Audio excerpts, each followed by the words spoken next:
It's really important to see that, because it's easy enough to talk about floods and cataclysms, but actually to see its effect on the landscape directly it has an emotional impact.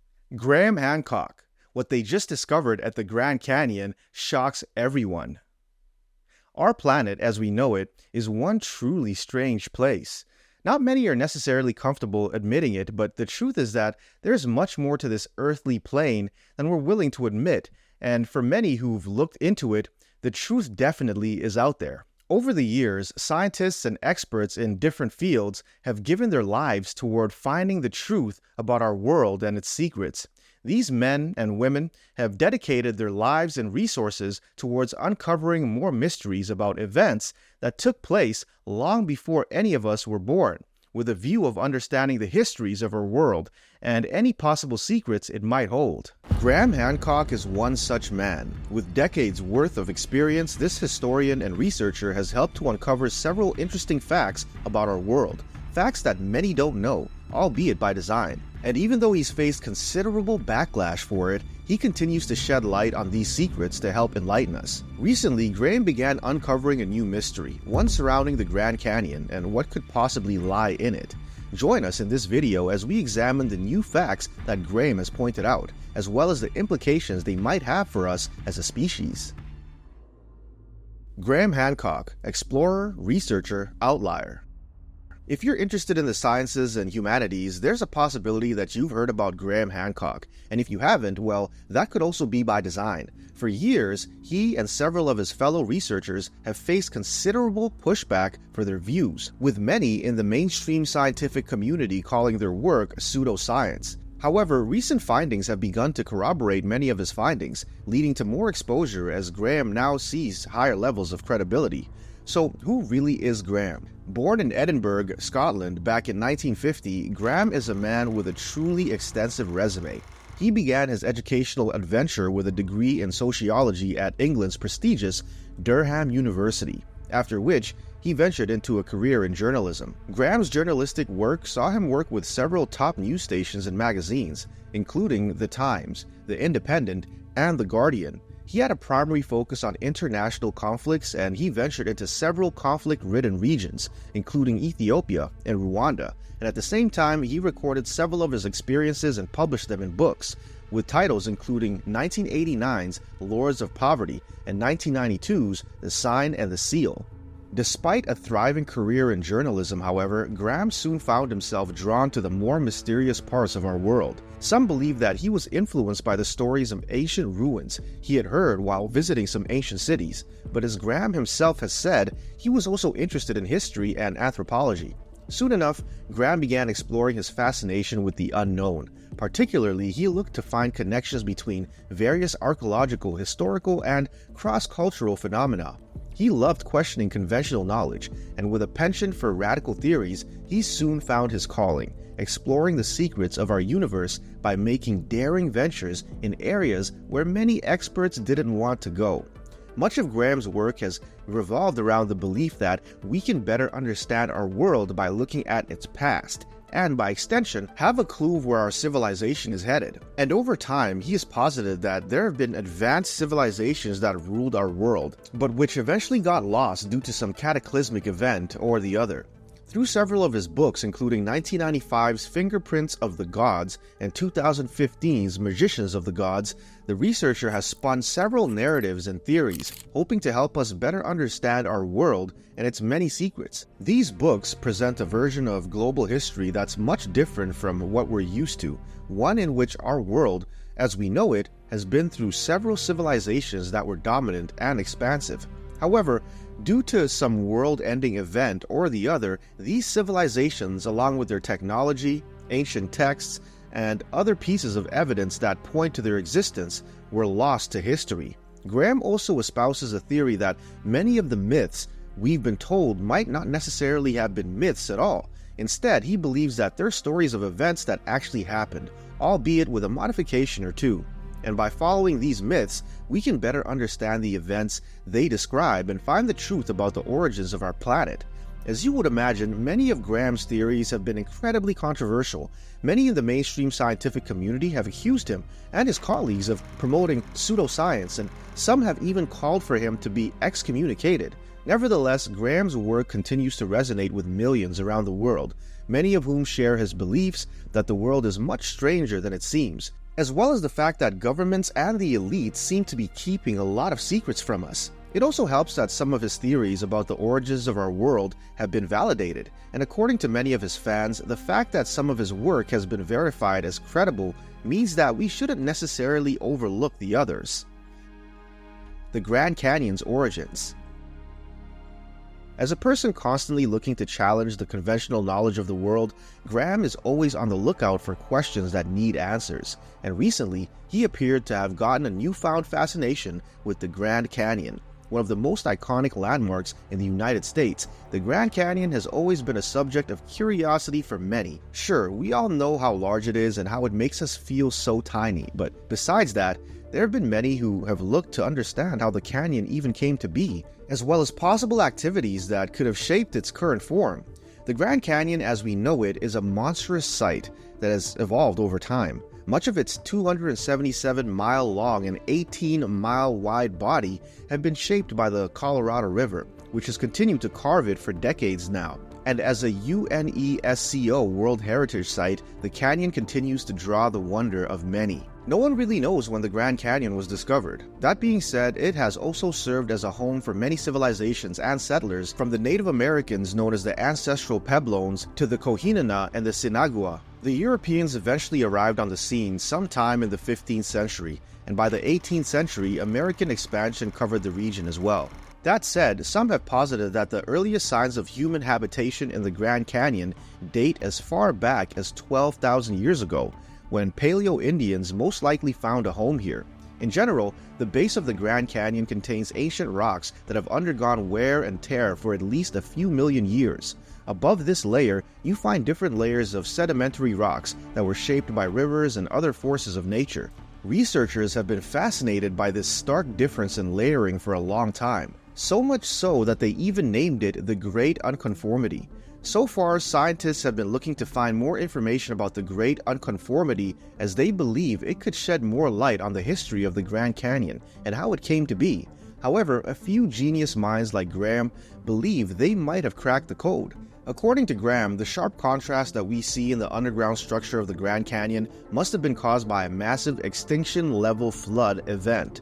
He believes that the flood must have caused the shredding of the ancient layer, then added new layers of sedimentary rocks to create the Great Unconformity. At the same time, the massive erosion from such a flood would most likely have led to the disappearance of rock remains and survivors from that era. When you think about it, Graham's theory isn't necessarily far-fetched. Experts and historians have always referenced cataclysmic floods as part of the history of the world, with the most notable of these being the Bible itself. If you remember the story of Noah very well, it's said that God hit the reset button on the entire planet, washing it all away with a massive flood that basically wiped the entire world clean. Only Noah and his family, as well as 2 of every animal in the world, managed to survive this event, and then they went on to restart the human race entirely on their own. Now, while the Bible only records one extinction-level flood event, several experts have also alluded to this as a possible reason why some of the sites we see today, including the Grand Canyon, are the way they are. In fact, Graham even goes on to expand on the theory, claiming that our world has actually been through several extinction-level floods that have acted as resets for it. In an episode of the Joe Rogan podcast, Graham explained what he believed to be conclusive proof that there have been several pieces of evidence to show the existence of several flood events that have completely changed the way we view the planet. Graham even goes further, ascertaining that there must have been a flood so massive that it must have washed over the entire earth, essentially wiping the slate clean, just like it was recorded in the Bible.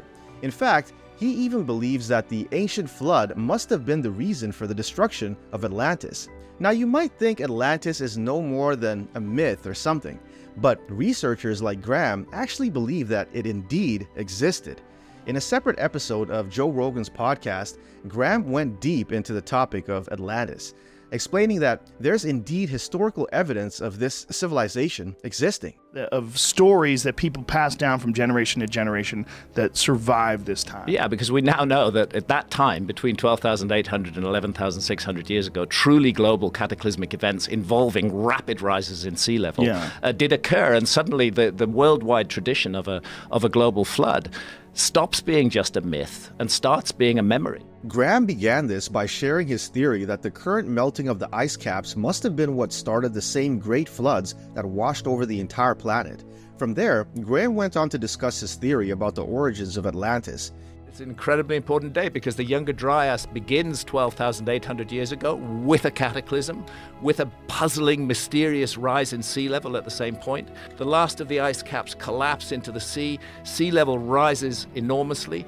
That is the date that work starts at Göbekli Tepe, and it's a point I've made many times, but it's really worth making because archaeologists roll their eyes every time you say the word Atlantis, that Plato, which is the earliest surviving reference to Atlantis, that's precisely the date he gives for the destruction of Atlantis, 11,600 years before our time. He puts it this way. He drew from the works of Plato, the famous Greek philosopher who described Atlantis as a Western naval-style empire that ruled across most parts of the known world.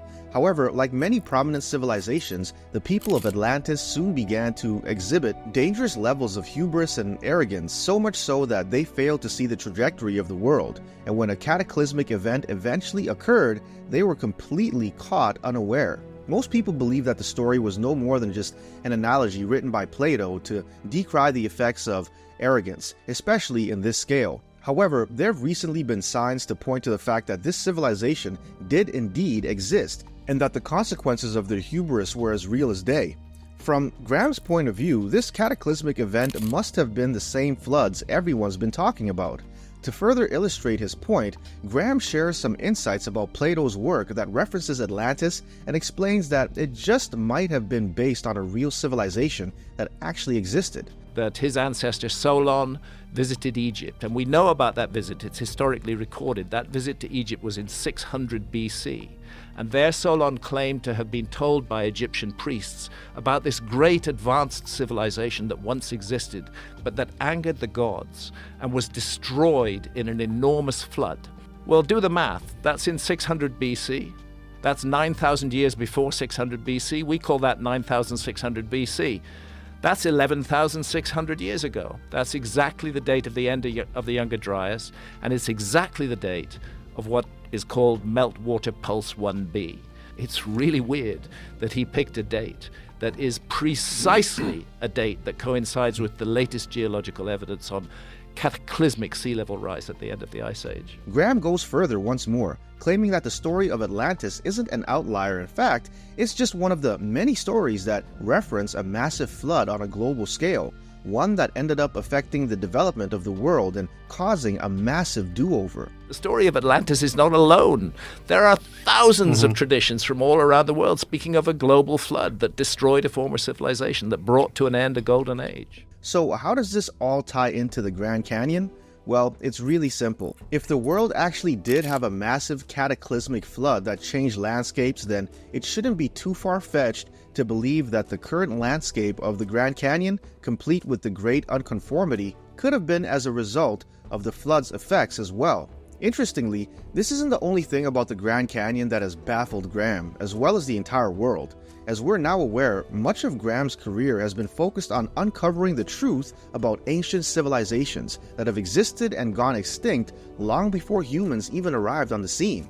Well, as it turns out, Graham also believes strongly that the Grand Canyon could have been the base of settlement for one of these ancient advanced civilizations. To come to this conclusion, Graham studied the works of several people who, like him, have also gone to the site of the Grand Canyon to explore and understand it. One such man was John Wesley Powell, an American geologist and Army official who led the first government-sponsored expedition of the Grand Canyon. Powell's expedition came in 1869, when he spent 3 months conducting a trip down the Green and Colorado rivers. This occurred after he had been appointed by then U.S. President James A. Garfield to serve as the second director of the U.S. Geological Survey. He gathered 10 men, 4 boats, and enough food to last for 10 months, moving from Green River in Wyoming through different rapids all the way to the river's confluence with the Colorado River. Of course, this was at a point when the Grand Canyon hadn't become as notable as the national park it is today. People didn't care much about it at the time, but Powell was intrigued by the strange rocks in the area. So he and his crew set up a base around from which they explored the Grand Canyon. They focused on analyzing the entire region, from its highlands and rivers to the pastures and much more. Powell was looking to draw a map of the Grand Canyon and learn its history. And even though there wasn't much by way of tools and technology, he still made some rather intriguing discoveries. For one, Powell found that the hard rocks in most of the canyon had gotten their shapes due to their interactions with water, particularly from the Colorado River. At the same time, he also hypothesized that these rocks contain materials that could point to the canyon's past and its origins. For years, Powell's discoveries encouraged and inspired more people to get interested in the Grand Canyon and its possible origins. And this inspiration was what led another man, G.E. Kincaid, to go on his own expedition. Not much is known about Kincaid before he became affiliated with the Grand Canyon. However, the moment his name became linked with the monument, the entire country was put on notice. In 1908, Kincaid set his sights on the Grand Canyon. He had heard about the monument through Powell's works, and he was looking to also see what it was about. Plus, this was a period when many believed President Theodore Roosevelt was planning to restrict the canyon from loggers and hunters, so Kincaid knew he had to move quickly. He took a boat and traveled down the Colorado River, entering the Grand Canyon. However, while Kincaid went into this place in search of adventure and a little loot, he ended up coming out with much more than he bargained for. About 40 miles upstream, Kincaid noticed rock formations with several strange markings. He was immediately interested, and even though there were no clear footpaths, he decided to follow the markings in hopes of possibly seeing where they originated from. A little while later, he noticed sandstones with steps carved into them, kind of like a staircase. The structure seemed like it was made by a human, something which piqued Kincaid's curiosity even more. At this point, Kincaid knew he was onto something big, so he pressed on as he believed he was about to hit a big score no matter what it was. When he got to the end of the steps, he came upon what he described as a hidden passage. On the walls, Kincaid found strange symbols and hieroglyphics. These symbols were nothing like he had ever encountered before, but they meant one thing, that humans had indeed visited this place before. Moving deeper into the tunnels, Kincaid found more of these strange drawings and carvings. He also saw side passages that led to different rooms with doorways. There were side spaces suggesting that whoever built the rooms had intended for there to be enough ventilation. Kincaid kept seeing these strange drawings and writings on the walls and immediately posited that the tribe or civilization that lived here must have been very ancient. However, considering just how impressive the architecture and engineering of the walls were, he could easily see that these people must have had some advanced knowledge. At this point, you can imagine that Kincaid's mind had run very wild. He was looking to discover the tribe that had lived here, and at the same time, he asked himself how they managed to build these structures.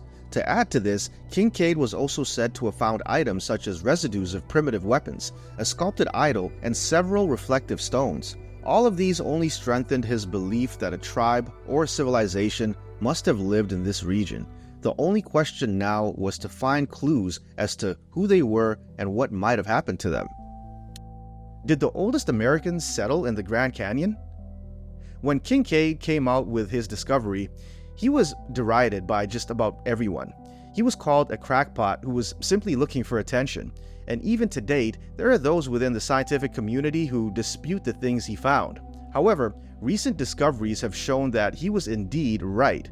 For one, sources claim that there are at least 1,000 caves within the bowels of the Grand Canyon, and so far, only a few hundred of them have really been explored.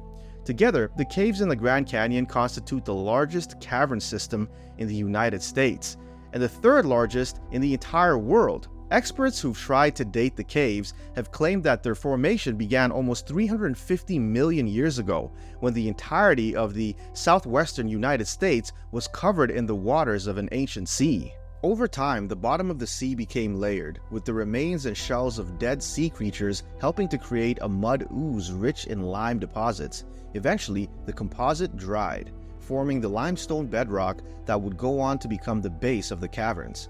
A few million years later, natural disasters such as earthquakes and volcanic eruptions helped to push the limestone bedrock a few hundred feet below the outer crust. These changes caused the earth to split, creating fissures and cracks that allowed massive rains to slip through. As more time went on, the introduction of acidic rain led to the creation of a solution that removed a little of the softer limestone layers. This created passageways and cavities, which would be filled with water, thus causing them to widen. Other effects of climate change brought less rain, so the water table in the region was lowered, enough to make the caverns appear above the table, and when their chambers eventually dried up, they got exposed.